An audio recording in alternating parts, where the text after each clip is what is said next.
ওমরে ফারুক রাদিয়াল্লাহু তাআলা আনহু যখন খলিফা, এক বাবা এসে বিচার দিল, খলিফাতুল মুমিনিন, আমিরুল মুমিনিন, আমার ছেলে আমার কথা শুনে না, বেয়াদবি করে। ওমরে ফারুক ডাকলেন, তুমি তোমার বাবার সাথে বেয়াদবি করো? এটা তো কবিরা গুনাহ, তুমি তো জাহান্নামে যাবে এরকম করলে। ছেলে বলে, হ্যাঁ আমিরুল মুমিনিন, সব দায়িত্ব কি আমাদের? বাবা মার দায়িত্ব নাই? ওমরে ফারুক বললেন, আছে। কি দায়িত্ব আছে? ওমরে ফারুক বললেন, বাবার 3টা দায়িত্ব। নাম্বার 1, আইয়ানতাকিয়া উম্মাহ, বাবা তার ছেলের জন্য ভালো মায়ের ব্যবস্থা করবে। সুবহানাল্লাহ পড়বেন না? আইয়ুহসিনা ইসমা, ভালো নাম রাখবে। আইয়ুআল্লিমাহুল কিতাব, কোরআন শিক্ষা দিবে। এবার ছেলে বলে, শোনেন, আমার আব্বাই 3টার একটাও করে নাই, 3টার একটাও করে নাই, আর বিচার দিতে আসছে আমার নামে। আমার মা হচ্ছে এক জাঞ্জি, নর্তকী নারী, এক অগ্নি উপাসকের কাছে ছিল, আদব আখলাক ভদ্রতা সভ্যতা কিচ্ছু জানে না। আমার মা আমার জীবনে কিছুই ভালো কিছু শিখায় নাই। নাম্বার 2, আমার নাম রাখছে সাম্মানি জুলা ইয়ানি খানফাসা, আমার নাম রাখছে সামসিকা।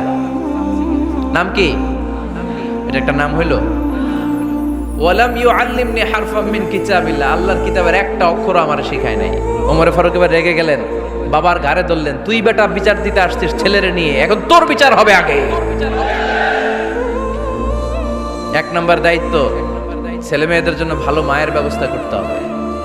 কিসের ব্যবস্থা? মা ভালো তো সন্তান ভালো, মা ভালো তো, এটা কি বুঝতে পারছেন? নাম্বার 2, ভালো মায়ের ব্যবস্থা করলেন। এবার দাম্পত্য জীবন শুরু করলেন। এবার আপনারা আল্লাহর কাছে নেককার সন্তান চাইবেন। সন্তান দেওয়ার মালিক কে? আল্লাহর কাছে দোয়া করবেন, রব্বিলা তাদারনি ফারদাও ওয়া আনতা খায়রুল ওয়ারিসিন। এটা নবীদের দোয়া, পারেন না দোয়াটা? সবাই পড়েন আমার সাথে, রব্বিলা তাদারনি ফারদাও ওয়া আনতা খায়রুল ওয়ারিসিন।